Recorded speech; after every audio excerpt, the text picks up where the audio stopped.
Shut the fuck up. Shut your meow. Shut your mouth. Shut your mouth. Shut your mouth. I thought of it, or I was thinking about McGregor's voice the other day, and he almost says like meow. He's just like, shut your meow. Shut your mouth. Shut your mouth. All right, you ready? You shut your fucking mouth. I'm ready. Tip of the tongue, teeth, And the lips. Wet the beak. and the lips. And here we go. What's going on, guys? Welcome back to BCUT. Back Hey. in the his out. Back Easy at- Buyers, of course, with me as always, my faithful right-hand man. Back in the saddle. Back in the saddle again, boys. We just got done having a fantastic time behind the scenes over at FAC 9. We were covering all of the fighters. It was weigh-in day as well as face-off day. We were getting to know the fighters a little bit, doing a little bit of behind-the-scenes interviews with them, as well as doing some sit-down interviews with a few of them. Josh over here was actually in front of the camera doing all the hard question asking. I was actually just being the help. Thank you to Josh for allowing me to get onto the list and help him out over there at FAC. He was doing the questions. I was doing the camera work, but either way, we were both covering the event, and I'll tell you what. Those camera guys, they got their work cut out from. These camera guys have their work cut out Quick from. turnaround for tomorrow to And have it tomorrow's all ready. Gonna be great. I mean, So- Friday night tomorrow is going to be awesome. Depending on when we put this episode out, hopefully it's tomorrow. Tomorrow. It should be tonight. So, but yeah, we have FAC coming up here in Kansas City. Gonna be a blast. Me and Josh will be sitting ringside.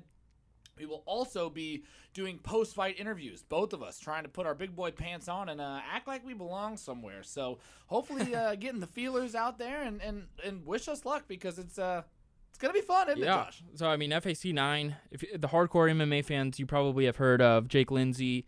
He's a UFC veteran. He's in the main event tomorrow. Been in multiple organizations. God, we talked to that guy, and he's just interesting. What did he say? He said his Biomax, his VX. I didn't know what he meant by all that. Like he was saying that he's almost a Biomax His 10 out of 10 on VO2 sprints to be an elite sprinter or something weird. And I'm like, you're not a track star. Yeah, like his so VO2 Max. That's what VO2 Max is like that of Alien or something. Something weird. He's not a runner. He's not a track star. But he said something about being an elite sprinter, and I'm like, I don't know what you're talking about right now. That guy loves to fight, man. Either way, it's just, yeah.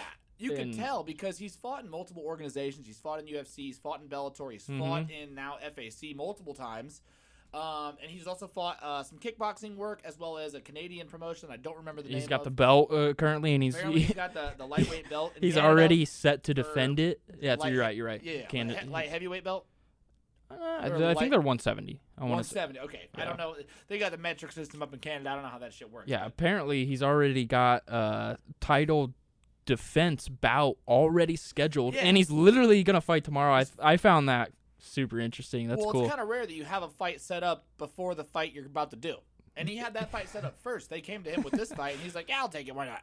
Yeah, that he's awesome. He loves to fight, and then he's going against a guy, Fernando Martinez, the pit bull, one of the many pit bulls. One of the many pit bulls. Why are there so many pit bulls? Does I don't know, everybody but just believe they are a pit he's bull? 41, so I don't know what Thiago Alves' age is. I know Thiago Alves is pretty up there. He's up there. I'm not calling him old. I mean, he's up there in the sport. In fighting years. But he looks great. I mean, doesn't look like he's 41 at all.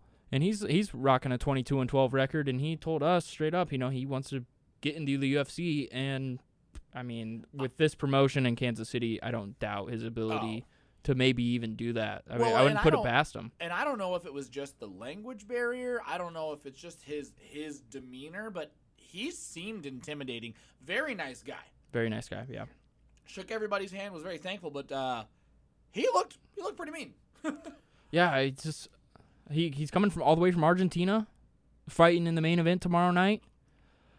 I'm excited to see what he's got. This was the first night I've met him, and it was also the first interview that I've done where the guy doesn't even speak English. So that's pretty cool. That, by the way? That's pretty cool. I thought that was kind of interesting. It was the first time you were using a translator, actually. So it's like he's answering the question, and who was the translator, by the way? Alan Olivas. Alan Olivas. He's a flyweight fighter who is 2-2 professionally. So he's a pretty good solid fighter too.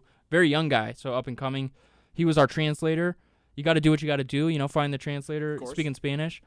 And it was cool. Like, he's saying the answer to you, and you just have absolutely no idea what he's even saying. So then you just turn and look at Alan. You're like, all right, what did he say?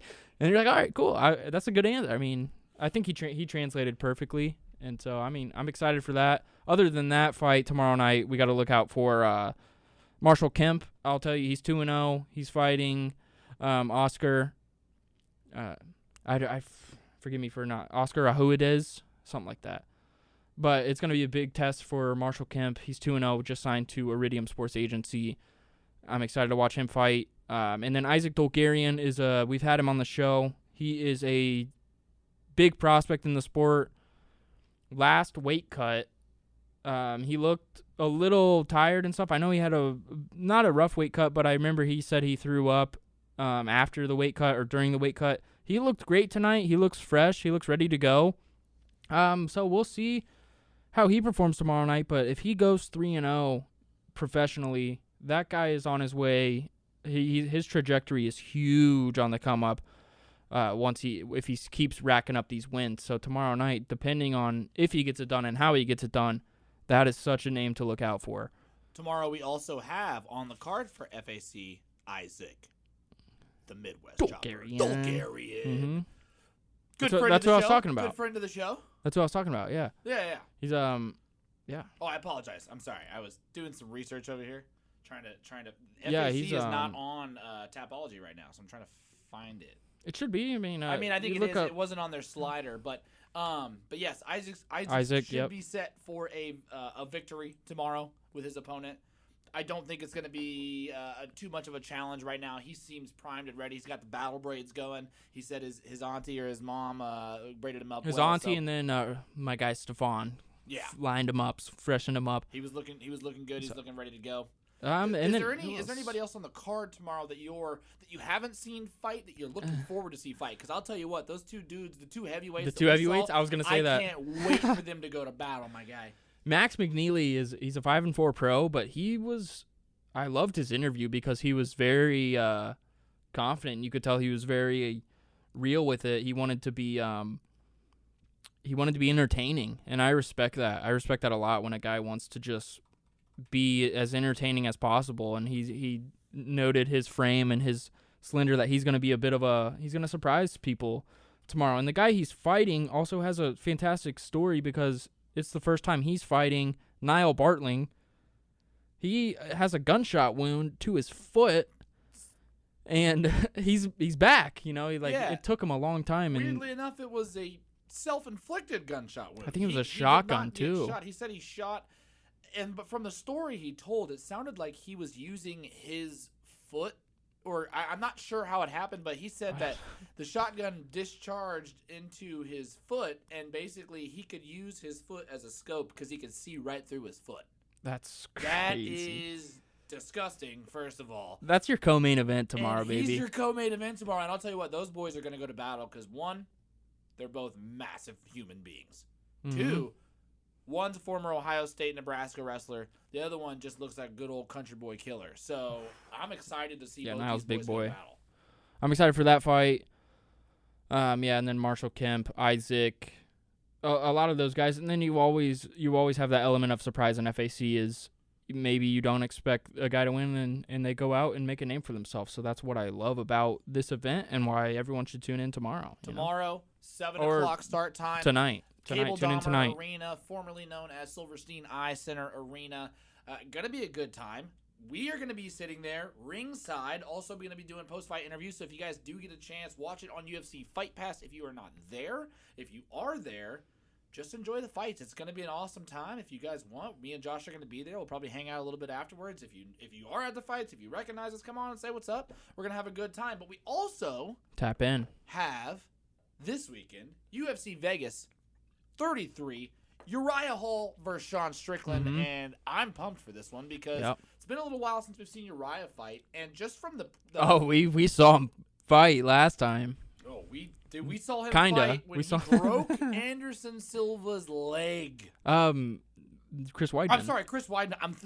That whole little your trifecta legs. of You them- got your legs I got mixed my up. legs mixed up. So it was funny. Chris Weidman broke Anderson Silva's leg. Anderson Silva's last fight was against Uriah Hall. Uriah Hall then fights Chris Weidman, who broke Anderson Silva's leg. Chris Weidman breaks his leg on Uriah Hall. So it's kind of a weird trifecta of broken legs in this this love triangle. And then like side story, Chris Weidman has to have another surgery on his leg. It's not healing properly. So that makes me wonder about McGregor's leg and if it's gonna, because it's kind of the similar injury, and he's already got the cast off. So I have a question for makes you, me wonder about because McGregor. This is what we've been seeing from people talking about McGregor coming into the fight. They said that McGregor's camp said that he had an MRI and X-rays done on his leg because it was bothering him before the fight, and they thought that he had a stress fracture, but he could fight through it. Do you believe this? Is this nonsense? Because looking at Conor McGregor's game plan, the foot that he said was hurt before the fight was the same foot that he came out guns ablazing, throwing nothing but leg kicks harder than hell. Is this just a warrior mentality that is like, hey, you're too strong, or is that first story kind of malarkey? I was all over Twitter and like looking into this story, and I think I saw a doctor actually look at the X-ray of the picture that McGregor posted and said that he saw no fractures. And then the fact that Dana White never confirmed it, the UFC never confirmed it. I don't know. Maybe McGregor's not lying, but he might have had some damage done to it before the fight because they told him he could wear ankle tape. He decided not to. He was wearing ankle tape throughout the last couple weeks of his entire camp, so he definitely had something going on with his leg. It's not, but maybe just it was already broken. I don't think so. I guess if that was the story they're putting out, it just doesn't make sense for the game plan. If you're gonna have a hurt leg, why would your sole game plan be to use that hurt leg to cause damage to the opponent? Does that make sense? Because shut your mouth, Dustin. I don't give a fuck. I'm gonna kick you in the fucking leg. Your wife was in my DMs. We're having an after Hey, baby. Hey, baby. You better shut your mouth. Shut your mute. Yep. So I don't know if I believe any of that story from Conor. To me, it kind of sounds like Apollo Costa. Excuse. Yeah. It's people get mad and at reading these stories, and they're like, dude, fuck Conor McGregor. I just find it all entertaining, and I love it. So I love it. It's a show, dude. That was probably one of the greatest post-fight interviews of all time, actually, as well. Yeah, I mean, Joe Rogan never, and the internet's gone crazy with his stance that he took, and putting him in that picture in front of. There was a picture of him. Do you know the Rage Against the Machine soundtrack? The monk that set himself on fire. I've seen all those pictures. Like he's just interviewing everyone monk while he's on fire. Or the worst one I did see was the Twin bad Towers. ones. Yeah, he's interviewing the Twin Towers as they're like falling. Yeah, that's just another thing. It's another thing that makes people mad, and it's just all all in fun. You can't take life in general too serious. So. That's why people had fun with it. So that's what I like to see. People who take life too seriously, I'm sorry, this might not be your podcast. I apologize. But, people had fun with it. Sorry, not sorry. People had fun with the post-fight interview. People had fun with Rogan. I loved it. And then Poirier's just hasn't really done much. I mean, he got the Sleepy McGregor chain from Jake Paul. So, and he's going to auction that off. So, and then I did watch Colby Covington's interview the other day, and he was just shitting on Dustin Poirier. He called him soy boy. I don't know why that makes me laugh. I don't know why that makes me laugh so much. Though, because typically soy boy Poirier in the lexicon that soy boy would be used. I don't see why Poirier is a soy boy. And he called Kamaru the CEO of EPO. Colby Covington kind of makes you laugh. Like he cracks me up. Or the CEO of EPO. What's that? Some performance enhancing. He's saying Kamaru shouldn't have this acne at his age because he's obviously doing something. Then he said Poirier is 170. He's a bully. That's why he fights guys that's why he cuts all that weight, is because he's just a bully and he's too afraid to fight guys his own size. So I just thought the whole interview was funny. That was Submission Radio. Colby Covington. Huh. Well, I also saw that Conor McGregor, I guess, came out, or Conor McGregor's camp. I don't know if Conor said it himself, but basically they said that they're not entertaining the idea of a fight with Jorge Masvidal because they claimed Jorge was too big. I don't know. I don't know. I Oh well, we have We Charles. We got Charles and Poirier already set. We've got Yeah. Usman and Covington already set. Those are down the line. Next week, we have Uriah Hall and Sean Strickland this week, but next week, Derek Lewis, The Black Beast versus Cyril Gane, the Frenchman. Very hyped for that. I'm Yeah. very excited for that. Next week's episode is going to be awesome. We're going to be breaking all that down for you guys. But Is that August 7th? it is August 8th, I believe. No, it is the 7th. I'm sorry. Okay. It is August 7th. Yeah, I know. We'll break that down, but I know the fight I'm most excited for, and I've been excited for this fight for months and months and months, is Michael Chiesa and Vicente Luque. Vicente Luque's my guy, man. He's kind of my guy. You are a Luque guy. Big Luque guy. After he beat my boy Mike Perry, my former guy, I was like, all right, I'm all in. I'm all in on Vicente Luque. That's going to be a good fight between him and Chiesa. But like this week, we got to talk about this week, and it's a pretty stacked card. I've been giving you guys locks the past couple weeks. We went perfect 2 weeks in a row. Last week, I think a lot of people struggled with their bets. I mean, Kyler Phillips was the biggest favorite on the card, and he ended up losing a split decision. Lots of controversial decisions on that card. Macy Barber, me and Blake both picked her. Nobody thought she won that fight, including myself. I have to come out and say I think Miranda Maverick did enough to win that fight. There's a TikTok out there, and no disrespect to Macy Barber, this was just funny. It's Macy Barber swinging and missing at air for 7 minutes, and there's just like a 7-minute video of her just throwing technique, and she's so far away from her opponent. But it's like the Grasso fight, even the Miranda fight. A lot of people do you want struggled. to talk about the fight that you had a lot of doubts for, but you know me, big Mickey Gall guy over here. Mickey Gall came away with the win, baby. Jordan Williams, he's a diabetic. I thought. Did you think that played a factor in the fight? No. You just had to throw it in there? Yeah, I mean, people probably had low blood sugar during the fight. You know. I don't think Mickey Gall, I really never thought need a Mickey Snickers. Gall is that good. I guess he's really good on the ground. He's got a really good ground game. I've seen Mickey Gall fight a few times, and I just like his spunk. I like that he's one of these guys. He kind of reminds me of he fought Khabib on short notice and went 5 rounds with him. Ally and Quinta? Ally and Quinta. Was that it? To me, they remind me of a similar type of fighter. Not that they are the same by any means, but just that type of person who's like, hey, I'm going to go out there and just give it my all. Yeah. Because that's how I fight. And I thought Mickey Gall did a good job. Yeah, that was Jordan Williams' second fight in the UFC. He's 0-2 now. It's just, Mickey Gall. We'll see. I don't know how good he is, but he got it done. So I definitely pick against him, though. Friend of the show, Derek Minner.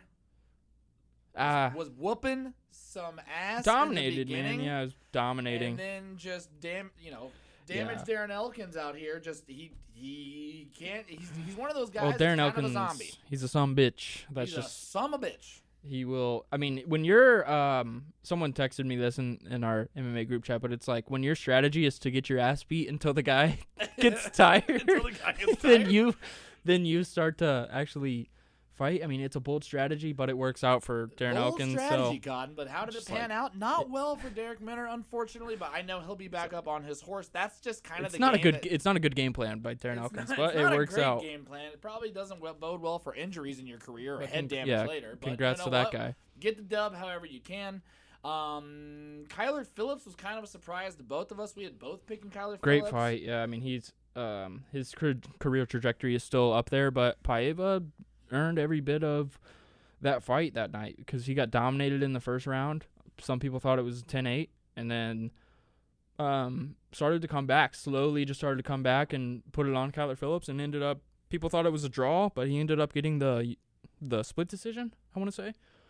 But yeah, congrats to him. He's 21-3. That's a fantastic record. Kyler Phillips is still falls to 9-2. Yeah, still super young. Still has a lot of potential. Maybe even won that fight, so it really doesn't knock him at all. Yeah. And then like your main event, that was my one underdog that I picked for the night. I'm 2 out of 3 on underdogs the past 3 weeks, so we'll get you one Corey this one. Sandhagen to win, and I'm sticking to my guns. Corey Sandhagen won that fight. If you were to just look, if you didn't watch the fight at all and you just looked at the fighters post-fight, you would think, how in the hell did TJ Dillashaw come away with a win in this victory? I think I understand how he did, although it doesn't necessarily. And I'm wondering how the judges scored this, because When you have back clinch time, that doesn't count as technical control time, even though it probably should. But I think that weighed heavily in the judges' eyes because TJ Dillashaw did a very good job of shooting, but he got his leg injured in the second round, I believe.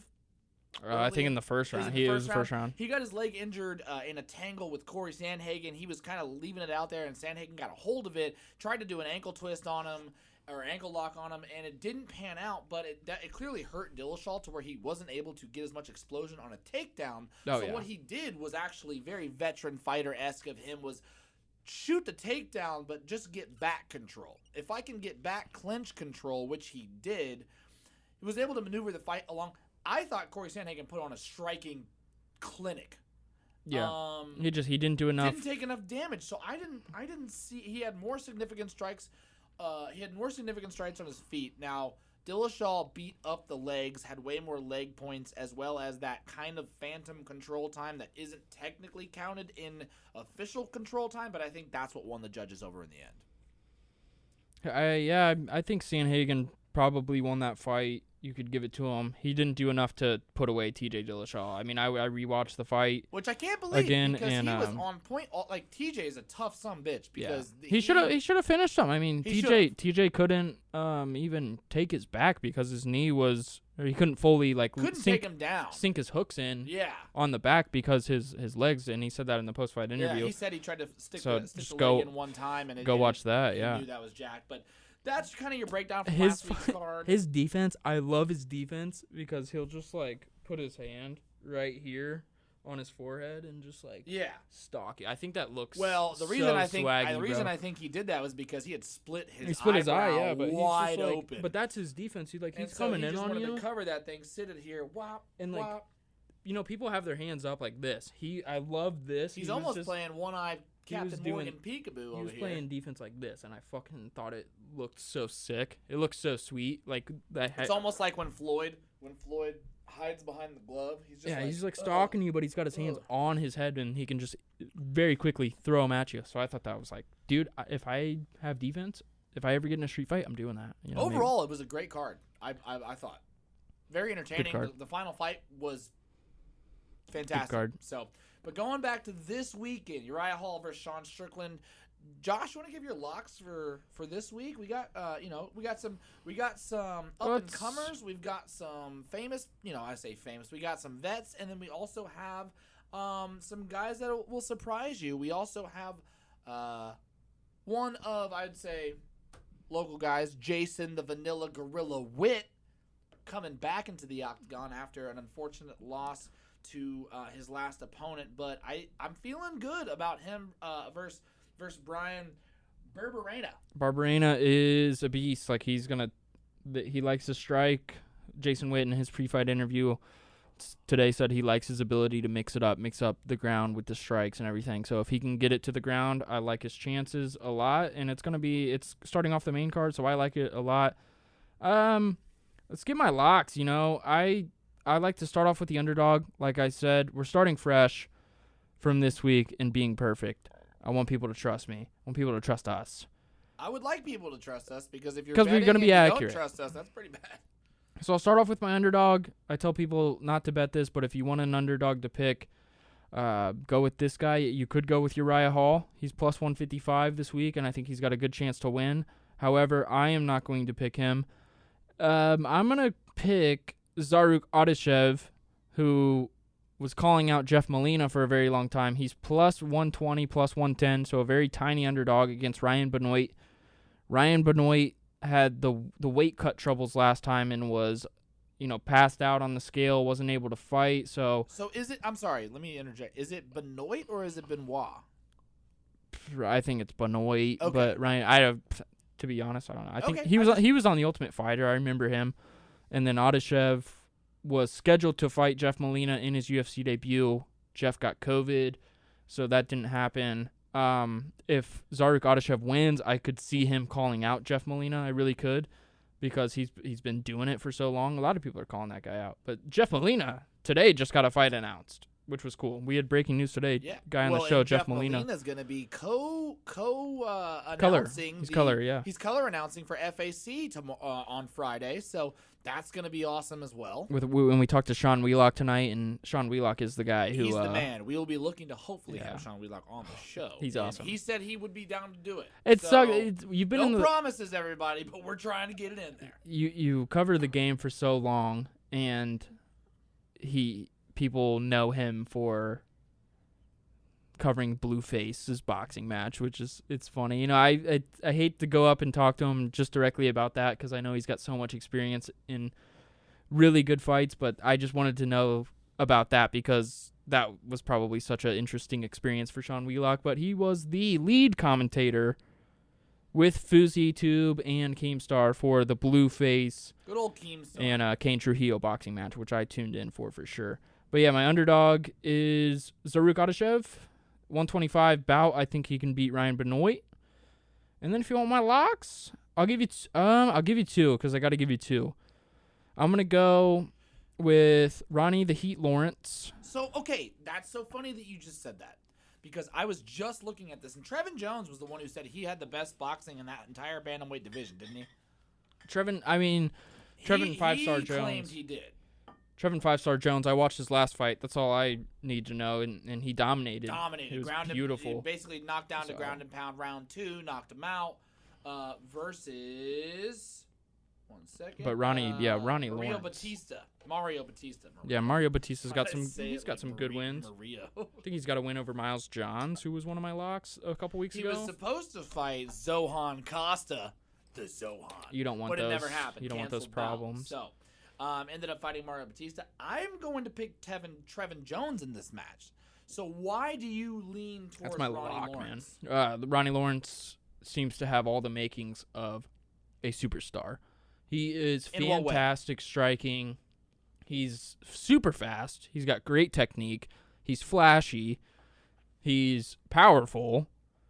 And he's entertaining. I mean, I'm surprised this line is as close as it is. Trevin Jones, actually, he's coming off a big win. Mario Batista is just, I think, a little bit undersized for the weight class. But Trevin Jones, he took it, and he did well with it.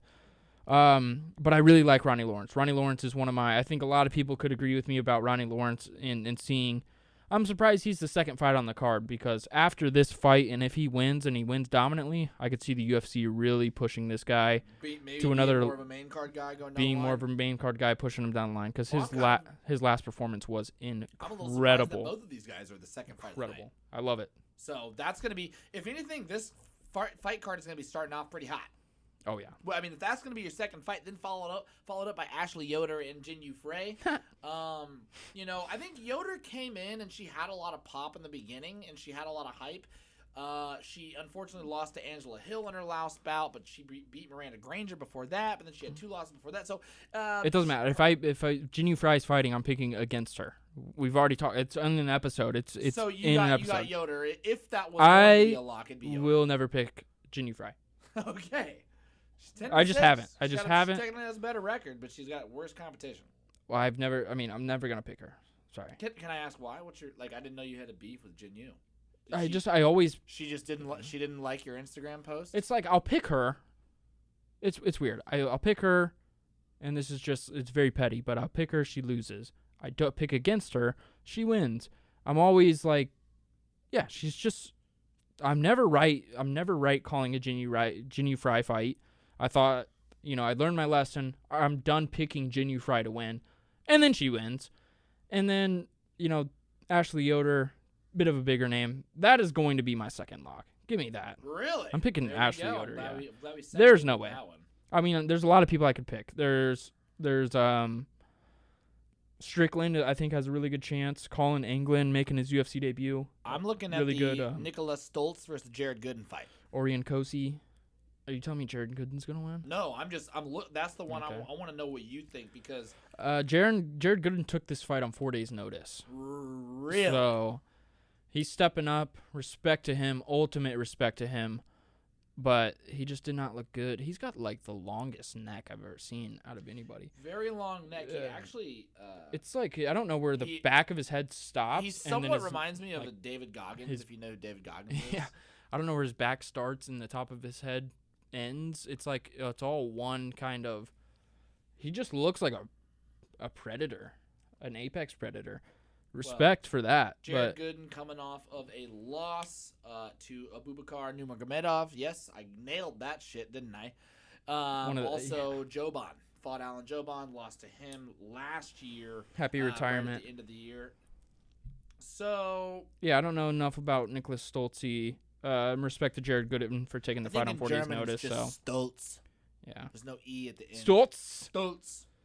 So yeah, and then I mean, Stoltz. Jason Witt and Brian Barberena, good fight. I don't. Jason Witt.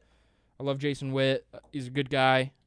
And Barberena is a beast, and Jason Witt really wants to win this fight. So is this it's going to be a battle for Jason Witt?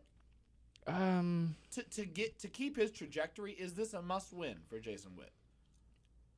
I mean, he said in the pre-fight interview that's his only goal this weekend. There is no other goal but to come away with victory. It's not even to like put on a good performance. It's not to get the bonus. It is I need to win this fight, and I'm going to win this fight. Coming into the fight, the last 3 fights, he's 2-1. I'm sorry, he's 1-2. 1-2 in his UFC tenure so far. Lost to Takashi Saito, win over Cole Williams, and a loss to Matt Smellsberger. No, there's no. Oh yeah, I'm sorry. That looked like an eye over He's here. just a schmelly guy. Schmelberger. Yeah, I mean his UFC debut, he took it on 48 hours notice. Takashi Sato's a great fighter, really good fighter, training out of Sanford MMA. Didn't go his way, and then his next fight, he looked fantastic against what's his. He's got a generic ass name. It's like a super generic name. I'm sorry. Jason Witt. Yeah. Who's his last win against? It was his last win was against Cole Williams. It's super generic. Yeah. Coltrane Williams. And that guy was pretty good, but he dominated. And then in his last his interview before this fight, he said he didn't even want to acknowledge the last fight. He said it was embarrassing. He didn't want to recap it, rehash it, resnap it, repost it because he put it past him. So we'll see how he looks. I like that, though. We'll see how he looks against Brian Barberena. If you can just get over a fight onto the next one, that's the best. If you start harboring on your old stuff, unless you're doing it to take away bits and pieces, it's good. Yeah, so it just means you're trying to focus on the next thing. That's a really good fight. I mean, regardless, I love that for the UFC, and then we get into the main event. Main event, you already said the Nicholas Stoltz versus Jared Gooden. We have Gloria DePaula versus Cheyenne Byers almost. Is that close to you? No? I'm just going to go ahead. Looking at the record, it's 5-3 versus 5-2. This is a toss-up. Don't know either of these people, honestly. So then we don't need to talk. We're going to go off the prettier picture. How about that? That's a little fucked. Is it? I mean, if you're pretty, you probably win. I don't know. Wow. Actually, wow, Blake. I mean, honestly, if we're talking about it, the uglier you are, you probably win. What? Wow. All right. Is that rude? I mean, kinda. I mean, Chris Cyborg's a beast. Is Chris Cyborg pretty? Not really. Pretty jacked, if anything. Yeah, I mean, so we're not talking about the dude's appearances. Besides Jared Gooden, he's got a very long neck. It's because we know more about them, so I can only go off what I know, and I know what I see. Yeah, we can just. I know. I actually do judge fights on what your pictures look like, guys and girls. If I don't know you, I will judge you off what you look like in your fight picture if I see it. I'm sure a lot of people do that. So Cheyenne Byers, that's my fake lock of the week. I know she's related, or I think she's maybe married to JP Byers, and JP Byers just recently fought and didn't have a great showing. So hopefully they can get it back for the Byers name. We'll see how it goes. I'll pick that on fight night. And then my favorite name matchup of the night. Kun Ho Kang versus Ronnie Yaya. Ronnie Yaya. That's a good underdog to pick too. Ronnie Yaya. Really good underdog. He's just been in the game for so long. Ronnie Yaya's been fighting guys since the best, not just guys, like the best guys since 2011, 2009. He's been fighting pretty much the highest names in the sport. So I mean, he's had a fight and against Mike Brown, Chad Oh, Mendez, man. Joe Soto. He's Lots of fought some guys. names out here. and a long time Ray ago too. Rodriguez. We'll see how he looks. I think he's looked better. I think he's looked the best he has in his entire career of late.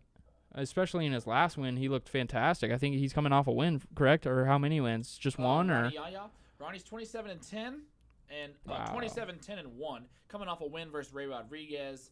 yeah. Back in Is he coming off of just one win or two wins? just or? one win. He Okay. lost the previous one to Ricky Simone, Yeah, Ricky Simone. but he had a 3-fight win streak before that. So Yeah, Ricky Simone's pretty damn good. So and that was a unanimous decision that he lost. I don't know enough about Young Ho Kong, but a big favorite. You know, maybe if he beats Ronnie Yaya, that's very He's impressive. on a 3-fight win streak. That's very impressive. Young Ho. So I mean Kun Ho. I say Young Ho. The- Kun Ho Kang This is is- his name. He sounds like a character from. I don't From- care about this fight. I know you don't, but we got to talk about it. He sounds Why? like a character from Mortal Kombat. Liu Kang. We'll see. I mean, Kun Ho Kang. this is where you grab a brewski for this fight. You know, no disrespect. This is where the one you find out. Who's Unless really they good. make you come back to the TV because you're waiting for Sean Strickland and Uriah Hall. And that's that's the what fight you're we're really getting waiting to for. next. The round daddy to round out the end I'm of sure the night. you're done with. You like that fight a Uriah lot. Hall, Sean Strickland. They've been talking shit all week. Sean Strickland in his. I say that. Let me take that back. They haven't really been talking shit, but Sean Strickland's interviews, he has lifted the cap off of any valve that was going to measure, hey, we're just going to say shit. He is unfiltered, unfurled. He's been calling Uriah a cunt in the nicest way I've ever heard somebody call somebody a cunt. He is... You're a good cunt. Yeah, I mean, hey, in Aussie land, they say it a lot more. I mean, I love the word. It has a little bit more of a stigma over here in the United States. But Uriah Hall, Sean Strickland, former training partners. Who do you got, Are you Josh? sure? Yeah. Only because I read the article that said that they were. It's a really good fight. I mean, we always shout out our boy Chael P. Sonnen, man. Undefeated Chael Sonnen, never lost a match in his life. Greatest Never. shit talker ever. He used to train with Sean Strickland, and he told. I mean, I remember it was completely random in one of his breakdowns. He was like, "Let me talk about Sean Strickland for a sec because I'm going to go off on a huge tangent." And so he was like, "Yeah, Sean Strickland is a UFC champion. He's going to be one of the best fighters in the UFC one day. I know that for a fact." And I, tend to believe Chael Sonnen when he said it with so much conviction too. Yeah. And it was cool. And we watched Brendan Allen last week. I was gonna say he has a win over Brendan Allen. He fought And last Brendan Allen is itching to get that fight back. He wants that fight back with Sean Strickland so bad because of some of the things he said. And like Sean Strickland is just an interesting dude. He's a fun dude. I really like watching him fight. He's a brawler, man. And then Uriah Hall is striking clinic usually. great striking, nice guy, coming off a win against Anderson Silva. Yeah, he's looking for his final. Coming off a win versus Chris Weidman. Chris Weidman and You Anderson did the Silva. same thing I did earlier. You thought about the leg break and you just assumed Silva. Well, I remember him beating Silva. He Like did the beat Silva Weidman as was well. so quick that He was didn't even Silva's final match of his career. he didn't even throw a strike in the Weidman fight. See, this that is doesn't what really makes that count. triangle even weirder. He fought Silva, then Weidman. Yeah, Um, but I got Sean Strickland in this fight for I sure. agree. I have Sean Strickland as well. I think Uriah Hall, as good as he is, there is just more flaws than Sean Strickland. I think is going to allow himself to have. And Strickland's a brawler. He's Uriah's a brawler, a little man. bit more methodical, and I think that I think it's going to be a knockout. He could definitely catch Sean Strickland. Uriah could definitely catch Sean Strickland with a Spinning back kick to the face. a heavy shot. And you don't know, like that guy's power is so crazy that he could put you away. Uriah's so explosive. Explosive, yeah. He's I mean, he explosive, can- powerful, whatever. It's like He's like a tense ball of muscle, and when all of a sudden lets one go, dude, you better watch the fuck out. yeah, I don't want to be on the end of one of those, but I also don't want to be on the end of the crazy Sean Strickland just like talking crap to you. You hit him with your most powerful shot, and he is laughing at you and talking to you like you're a pussy. And yeah, I mean, Sean Strickland, I want to see that Brendan Allen fight run back. I really do. I'm so high on Brendan Allen. Hey, after coming off a good performance last weekend. Yeah, that the fact that Sean Strickland beat maybe that version of Brendan Allen says he didn't. It was a bad version of himself. But, yeah, Sean Strickland is a really good fighter. This is a big matchup at 185. This is a huge matchup. This has title implications. Sean Strickland said if he wins this fight, then he's one more fight away from a title. Yeah, so he gave True. Sometimes it could be considered a backhanded comment. I think the way that Strickland, when he was interviewed, said it, he said that Uriah Hall is a gatekeeper, but he's not. He even said, I don't mean that in a bad way. He's the guy that if you beat Uriah Hall, you're 1 or 2 fights away from a title belt. And he said also Uriah Hall's a hell of a gatekeeper. Not a lot of guys get past him. Weidman couldn't. Silva couldn't. And those guys were. Weidman's a gatekeeper. Weidman was also a gatekeeper. So 2 gate. So I think this fight, I also have my money on Sean Strickland. I think he's gonna definitely get the dub. I think it's gonna be a knockout. I think they're gonna get into a brawl. I don't think it goes all 5 rounds. I don't think it goes to decision. I'm calling 100% knockout. Can't tell you what round. I'm just gonna go ahead and play it safe and say 4th round knockout. I'll say decision, Sean Strickland. He's gonna outlast him, outpoint him. Okay. So, well, there you go. Well, guys, you can catch us tomorrow night, or I guess tonight when this episode comes out, at FAC 9 Cable Dahmer Arena. Me and Josh will be sitting ringside, hopefully getting blood and sweat on us because those guys are going to go to fucking war tomorrow. We're also going to be doing post-fight interviews. So if you guys are not there, check it out. UFC Fight Pass or FAC. Does FAC have their own streaming? It's going to be on UFC Fight Pass. The prelims are going to be on MMA Futures YouTube channel. So check out MMA, type in MMA Futures on YouTube, and they will be live streaming the undercard. And then as soon as the main card starts, that's when you go over to UFC Fight Pass. But either way, the content that's going to come from this event is going to be a lot. So it's going to be big shout out to Fighting Alliance Championships for allowing me and Josh to get that behind the scenes look, as well as being able to do what we do, doing some post fight interviews, sitting as close as we are.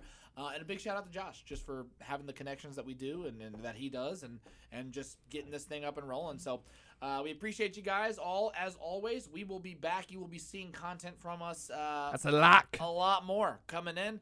Those are the locks that Josh has. I've got a couple in there. Definitely Sean Strickland for tomorrow. Was it? Josh, It's go ahead.